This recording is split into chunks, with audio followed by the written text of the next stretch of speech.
Voilà, merci beaucoup. Bande konanga bozola nangai partout à travers le monde. Na eko sala moi synthèse muke par rapport ya liwa ekoyela kinde kona biso Rafin Tumba awa na kati ya Belgique. To pesa bino ba programme nyonso tout ndenge eza koleka. Vraiment ezali pasi pe mawa kotala biso bandeko oyo ya musala ya journalisme ba youtuber. C'est comme si tu as une solidarité moko pena ya makasité. Parce que avant matanga ya ndeko na biso Rafin Tumba, to mona ki bongo ba comédien bazoti matanga ya Jani, to mona ki solidarité. To mona ki amour oyo bandeko na biso ya Paris bozalaki nango na kopesa bino na félicitations. Na kosenga bandeko na ngai oyo pe tozali presse en ligne, presse ya Belgique. Bandeko na ngai pe ya Belgique, to lakisa même amour oyo tomonaka na Paris. Soki problème ekwei tozomona pena suivi ezali vraiment makasi. Biso awa nasoki bate soki molimo ya mvutima ezali na minute oyo biso bato ya presse. Tozana matanga me tozoswana kaka biswana. Tozo swana kaka tandis que lobi ezali jour oyo corps ya ndeko na biso Rafin ba exposer yango exposition corps ya Rafin ebandi depuis lobi ba bi esukati vendredi samedi ba kokunda corps tokozwa ba programme pa ndeko na biso Julien Botalatala o azali sur le terrain o akendaki depuis lobi alali kuna na Liège vraiment eza pasi pe mawa kotala mvutima o ekoteli biso ya koluka ba problème ko swana surtout neti ngamoko boye lobi na zuka caméra na bandi ko attaquer era Ramsès na attaquer era mais na moni na jiba appel et belé vraiment ndeko na ngai era oza ndeko na nga en tout cas na koka koza na problème na era te parce que era zali garçon moko boy oyo asunganga trop awa na poto batumsu ba weekend ba témoignage opesa pona era famille era yambayo famille era ebomba ona parler na bosa na Joël Salam bité wazali leki ya era Ramsès. Wana ezalika babiloba na biso kaka omoni caméra micro ye ezaleti molimo moko ya mvutima ekoteli biso omona okoti sujet moko boye obosani voir même na mutu oyo okoki ko attaquer parce que la témoignage ya era eza ebele na kokagere na era te era azali mutu oyo soki tokutani en tout cas asunganga pe mingi atalaka pe souci ya bana ken piano za na poto za na bana omona era salaka vraiment chaque fois que tu écoutes un era Ramsès à ça là il fallait ça là donc bandeko bobengi ngai ngana wasenga kaka esquisse ebele parce que na bo toucher mokili mobimba mais reconnaissance c'est pas ya bato ba yambi opena surtout famille ya era na mona bongo ba Kadhafi kuna na mona ba Kadhafi na Matonge na mona ba Joël Salambi vraiment guerre na era et simba te le kate parce que eraza mutunanga to benga Julien Botalatala tozwa makambo ndenge ezali koleka na Liège vraiment ekosala biso bien to parce que lobby na moni vraiment ata journaliste moko te s'intéressaki akende koyeba matanga Rafin ezoleka ndenge. Julien Botalatala tala lelo bonjour. Bonjour Ken Piana Makizembe plutôt pal ya plutôt ne babenga Boni ozaka na Liège. En tout cas nazali na Liège na mboka ya Joseph Roman na Lwalwa. Na mboka ya Papi Pedro ya Palmera Mulamba. Na cadre ya kolandela toujours makambo par rapport ya batala biso partout dans le monde biso pays sango tozala ngo ya matanga donc encore ya ndeko na biso ezali na ngambo ya ezali na ngambo ya Liège état que journaliste d'investigation et puis ndenge na lobaka le journaliste qui affronte la réalité sur le terrain oli babetela biso masolo to banda osala analyse ya musika to lobo makambo toyebi te. Il faut la sur le terrain, donc c'est ça. Yebisabiso, logo qui t'a ici le terrain, terrain zalaki comment? Est-ce que matin en à part yo ba journaliste msou bazali, bandeko ya communauté congolaise pe ba yaki ebele?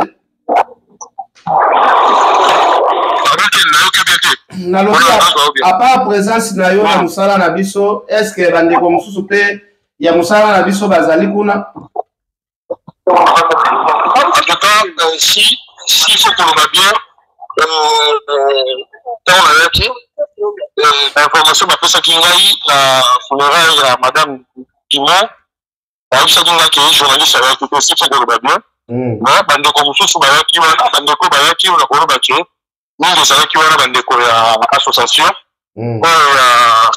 bandeko ya association, bonjour, bandeko ya association, ya Ogamemaki corps ya Rafine, et puis moi bandeko mosusu soki moi bayaki, si faut qu'on va bien que bakomaki ata 15 10 soki belé 10. Donc c'est ça. Mais journaliste moi quand ayaki wana, d'accord Rafine puis premier jour ezalaki lobby. Donc le premier jour, tu vas comme pas même 15. Ok, ouais.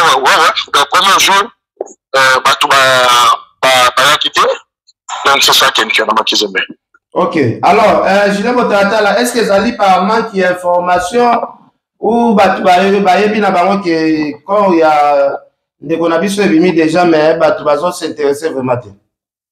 Ok, na batali biso partout les éléments, je pense que le message auto peut s'agir déjà. Tant qu'on a été na groupe ces informations, bande côté belé, na yo pe na bande côté belé, ba confrère, ba consœur et puis bande na biso ba page ba TikTok, ba on nyonso ba opanza pe sango. Et je pense que message de ça qui capté et puis quand on a Congo ça va dire que à part qui monter mamabe, biso ba congolais. Mais dans Europe les aliments mboka mo ya ngonga tango. Bon yo mo yebi que so ngana ye zape que na se sacrifier pe.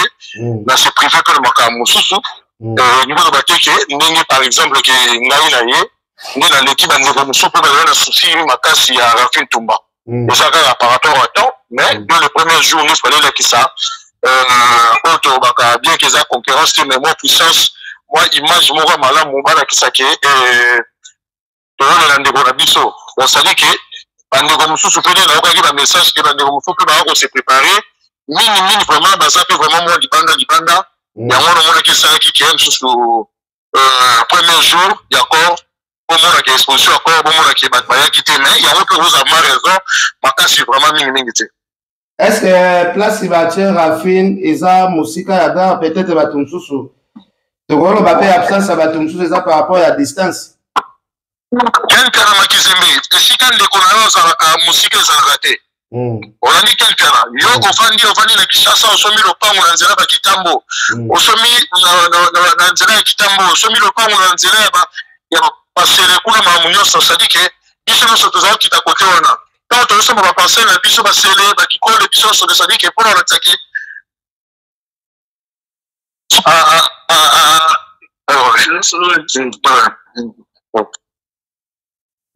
Allô? Là c'est la moto kofanda.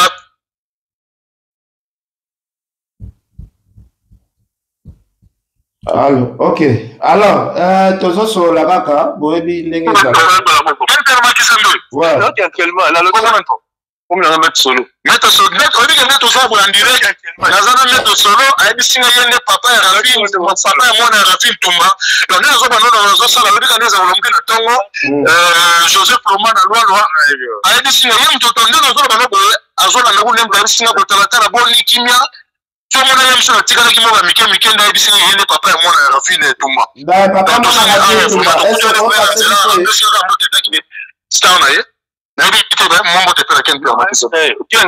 ouais, maître, Boni. Soit on a un entraînement, on a un bon solo là. Mais là, c'est que nous avons rapide. On va pas permettre ça avant la rapide du Botswana. Ok. C'était juste ça. Oui, nous avons un biloko, donc voilà. Oui, maître, tu sais, une fois, en tout cas, ça n'est deuxième fois, tu sais, tu sais, Rafine.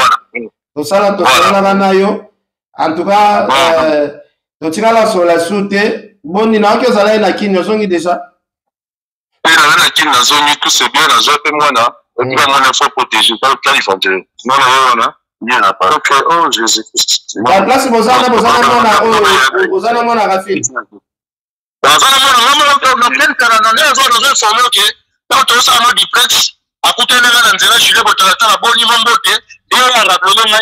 avec un entraînement, mais à la question de moi,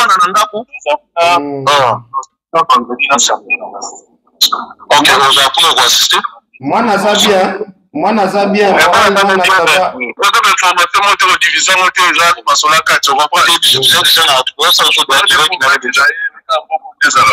ok, bon.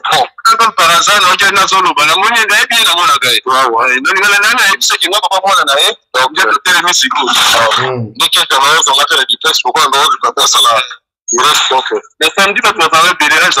Je pense que tout ça,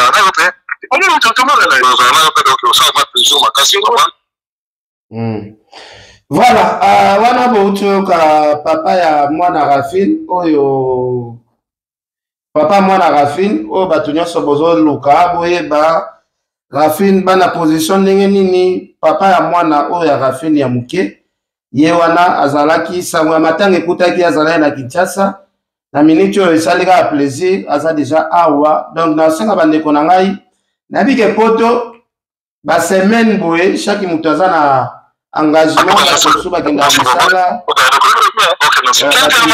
ouais jile botalatala oboni ntango nayebisaka yo ke bamosala na biso oyo esengaka ifo kolandaka bainformation na biso c'est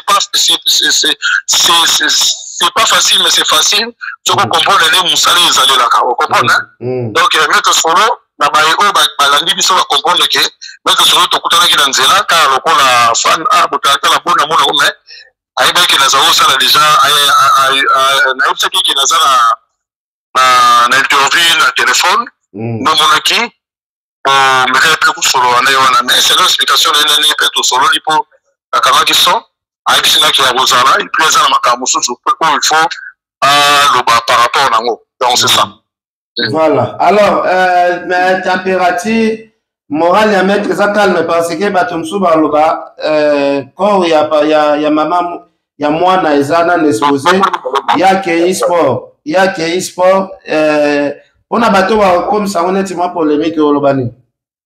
En tout cas, ngai nde namoneli le monsieur question, en tout cas, c'est ma toute la première fois na et puis tovalité de son je pense que ntango olasi appel ya kobenga ngai azalaki na nsima namoneli kaka moto abotalaka na boni topesali mbote mais sikoyo apo ayebisinga aza mposa solola nanga epui na nsima nango nayebisi eke naza na interview naosala na yo na telefone epo ayebisinga minonga papa ya mwana ya Rafine nde namoneli ye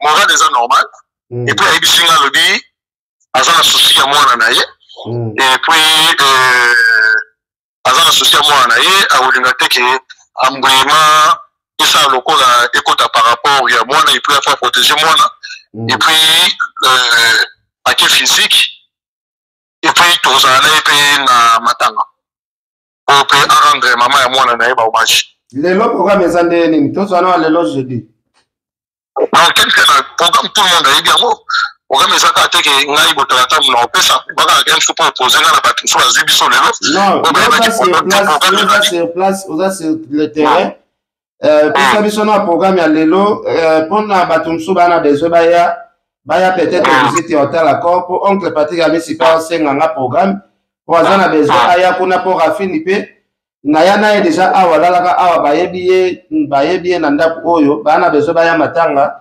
mais batiango quand même na programme nayebi te lelo eza ndeni. En tout cas, programme Zali, en tout cas, vous avez raison, merci beaucoup par rapport à parce que pour l'appel, la zone m'appelle les délais. La zone appelle à Willy Mouché, l'école de Moka, à Luka qui peut aller évolutionner, je pense que la Tina qui peut aller au de ce qui est lobby, Bagalon, le tournoi du haut des quartiers LTD à Paris, et puis Blanchard Kabala, Bachaman, Massoua Koubatoutou. Programme Zali, deuxième jour, Zali, les lois à visite. Et puis, la lobby vendredi, le jeudi, la lobby vendredi, et puis, enterrement, et Zali Bongo Mokolo, il y a samedi. Visite aux banda Erni, ni peut pas clôturer visite à Erni. Visite, en tout cas, si je ne me trompe pas, visite est à 17h. Ils ont à 17h, plus tard 19h30, c'est possible. Ah, donc il faut qu'on précise côté Anna parce que Moutomsou va se déplacer dans Tongo. Donc, à l'occasion, il y a un compte à terme, on a place pour exposer quoi à Rafine. Donc, à partir de 17h, né aux anatoires à Rocote. À partir de 17h, né aux anatoires. À partir de 17h, né aux anatoires, il y a Rocote pour la visite. il y a cercueil ici, il faut regarder parce que maman qui va fongoli n'était pas fongoli cercueil et puis na il y a des journalistes na meka kotu na la dame na mon programme cette réponse au funéraire du mont Jitagi et fils du cimetière 12 à Saint-Nicolas Tiller où les visites ont lieu c'est mercredi, jeudi et vendredi 29, 30 et le 31 mai 2024 de 17h à 19h. Donc, il y a pas de 2 heures du temps. Ouais, c'est 2 heures du temps pour nous. Il y a visite, il y a matin à Rafine Touma, mais sauf que, étant que journaliste, on a posé la question, la bande de Osama, il y a des qui moyen au fond de l'accord réservé, je pense que on a reçu vraiment, ils sont souvent que c'était côté là, ils sont membres de mon équipe qui cousin que je salue, cousin à Rafine Touma qui est fiston Ngoyi. Après ça, il y a un message d'énéqué, ceux qui le coma. C'est les premiers, donc c'est que nous autres on l'a par rapport il y a réalité ça là qu'on a la mort à chaque fois qu'il est boussou. On est dans le bac qui à combien déjà moi on peut pas manquer. Donc c'est ça. C'est quoi le message je l'ai botata là relancer pas bande qu'on a vu sur Musala parce que il y a matin à la fête tomber comme il y a mo ya kokana na ba musubabi tokobunda na habité conseil ni on peut ça bango tandis que toi na maman. En tout cas comme qui s'est mis tout ça dans la métier. Je pense que Moutoutou est responsable de la propos bien que l'article 23 il y a une liberté de l'expression mais liberté de l'expression et permet de que Banina Moussou à la lésée on a un problème à Moutou bien que tu as semé tout peut-être tu lancer message qui on a un problème à Moutou à Ibanini à soigner parce que même la Bible nous dit là où il vit les gens il y a toujours des problèmes mais surtout bisous à Congolais ça dit qu'à tout ça il y a malamu parce que souvent on a un mabé on a il y a des ordres et puis la police est allée pour qu'il y a place on a rendre hommage à camarade de couple qui moi na maman consort naie à quitter sur les liens et puis bisous que qui pour tous les mots gamibé kokoko ça que à clash eux ça ma ming quelqu'un na dizembe et sous ming ming ta na internet pour baby amona na tellement sopi au sali des ordres tout possible même si tu avais des raisons puisque que nous sommes en Europe il y a paramètres où ils ont un problème où il y a aussi mal donc message appel Zali que Kimi Zala tout de la Rafine Tumbana Kimi Makamuso il est vraiment na calme nous ça peut la péter. Non, c'est ça. Ok, toi, Lélène, qui m'a dit ça. Mais quand vous expliquez, Bisso, on va dire samedi jour et enterrement. Est-ce que on peut savoir ça dans détail parce que tu me souviens, il y a encore maté peut-être. Invité enterrement, Batiango, na Erno. Enterrement, Batiango, à partir au plus tard déjà, 8h, 9h déjà. Nous sommes là, on a commencé le message, où était, cela, enterrement, cela, qui sera suivi d'élimination dans la concession familiale au cimetière de Robermont, rue de Hervé, 46 à 40-20, donc Liège vers 11h. Donc 11h. Réunion déjà. Réunion au funéraire à 8h30. Donc je pense déjà qu'il y a hôpital à 8h. Juste, les réunions sont à 11h. 11h, on est à Bokitisa Nzoto. Il y a concert qui n'a pas Rafine et Toumba. Namadele. Dans 11h, ils ont des déjà dans Namabele, mais tu vas ça déjà sorti encore en hôpital, donc ils ont déjà 8h. Sorti encore déjà à 8h, donc c'est ça qui est c'est que pour la retenir l'information, dans les journalistes sur la presse, est-ce que va prévenir place où il y a retrouvailles qui est la presse va coller là, on a pour la tongo pour la mouka pour qu'elle soit accompagnée quand on est robin. En tout cas, quelqu'un qui m'a dit, les Tozali, nous avons déjà 89 groupes et WhatsApp.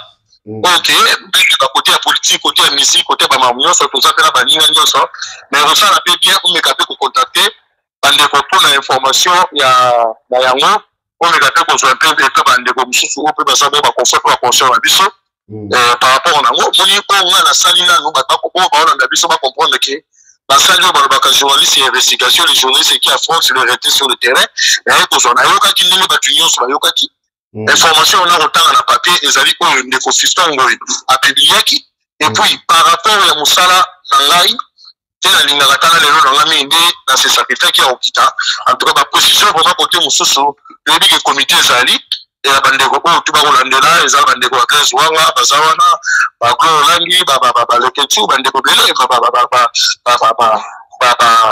ba grâce ici bandeko tutu bazawana nazomona ba quand même pour mania ba jaska fulu jaska dike oyebi ba kombo nyonso na kota ba blodi ya suka bazawana donc ba nadej kimana ba grâce lumbi ba tutu o komoni que ko contacter pour que vous avez information côté wana d'après na ko bakaka ke corps ya rafine ezali wana mais ba permettre teke pas fungula cercueil. Ok, merci beaucoup. Je l'ai voté à Tala. Na habité parce que bozana ndeko Blaise il peut habiter beaucoup tanande nini. Bon, en réalité, quel que la Makizembe, Dali, il a dit qu'il y a un hôtel, Sikoyo, on a sorti l'hôtel par rapport à Outawana, et puis l'autre qui a Sikoyo, il n'a pas tout le monde, à l'endroit, et puis, les Négopèses, tout solo là, il a eu lobby, depuis tout le monde, tout solo là, mais je pense que tout le monde, parce que l'ODP a fait pour Outawana, il y a Moutou. Donc c'est ça qui est ok, merci beaucoup. Je l'ai voté à Tala. Bandegogno surtout voté à Libiso. Bonjour, programme surtout. Poto Zala vraiment. Na matala Rafi Tumba. Ezo Senga. Il faut biso nyon surtout à partir de à vendredi. Et kola la kuna. Comme ça, samedi na tongo. Quand il bimi parce que quand il kende déjà. Bah, on a déjà 11 heures. Donc, ce est l'état. Je pense que les installations n'y pas n'abisso et les installations n'y pas n'abisso. Tel que le Makizembe, n'a dit que Bissonio sont au Koufeli, non seulement presse congolaise et communauté congolaise Mobimba, et BLP basé vraiment la souci à la fin tout, mais pour comprendre que Banina Moussoube vit à temps, Banina Moussoube Moussou a vu congété à unité pour qu'il y ait, mais je sais qu'à travers le message, oh, on a une opé ça, oh, yo, opé ça, on va dérouler en opé ça, et ça va être message, il y a qui n'y a pas, ok, et apaiser, pémité, mais il y a ma famille, on va pour faire le tour dans les familles biologiques, il y a Rafine Toumba, au Bazali, en Afrique, précisément à Kinshasa, et puis partout, et puis, là-bas, on va appeler les messages, surtout au Pesaka, lobi ba kokona ba kotala ba émission na ba comprendre que ba camarade ba yaya pe ba confrère na ba consœur ya maman na biso bazala ki pe na ba kemito za kusala nous sommes des responsables donc on a un message on lancer la dégonioso tout le la vraiment Rafine Tumba il est vraiment malamu na bandeko ba koya na bandeko ba koya te to kanga bandeko ba mususu ba ndokite mais au pe monique azali na temps ale ka vraiment pour la matanga ya Rafine Tumba donc c'est ça qu'elle fait là. Merci Julien Botatala. Je pense que le message de lancé, mon tournoi sur toi, Yokiambo, mon tournoi basé information, t'es azate. Donc, c'est ma tout s'abonner massivement, vous partager la vidéo, ou tout ça, lié à programme, vous partager à nous partout. Donc, on permettre de remercier à Talib, moi, nous pouvons soutenir Bisso, moralement, ma conseil, ma camion, au bandana, oui, monsieur Nicole Namboka, merci beaucoup d'ailleurs vraiment. Et un grand merci à Blanchard Kabanga, les millionnaires, pourquoi pas à Freddy Moussa, pas les millionnaires, les partenaires depuis les États-Unis, d'abord tout, pas qu'on est là, Bisso, Alpha Bonginda, famille Bonginda, Laetitia Bonginda, Deborah Bonginda, tout. Parti la Tchopo, la Ebi qui est Fali Poupa, a Ebi c'est parti la Tchopo, a Ebi Singa déjà qui est Fali Poupa, Bango déjà quoi? Parti la Tchopo déjà, on signalé, on a biso bientôt là, on a biso l'Europe là, on est soin parmi, on va s'arrêter. Là, c'est monsieur Fali Poupa, dans PCP, mes condoléances, la famille biologique, et pourquoi pas, dans Ekiri, Bibero, Karine Zola, ma Fifi Fono, ma Playboy, ma Dori, ma tout, donc, on va aller biso. Donc, merci beaucoup. Le bichon signe à la carte qui gagne. Merci, merci beaucoup. Merci Toso Kiwana. Alors, Toso clôturer awa. vraiment restaurant Tam Tam d'Afrique chez Wando na pesi bino bambote via lobaki pe a participer bande konyo surtout oyo bokolela na biso et osala biso bien. Merci beaucoup. Bon partager émission massivement botindela ba confrère na biso parce que jour ya samedi bato bakotala est-ce que batango bazana bolingo est-ce que bakomona na matanga Rafine Tumba. Merci pour na bato ba se sacrifier pour na koya to condamner pe bato ba empêchement. Merci beaucoup.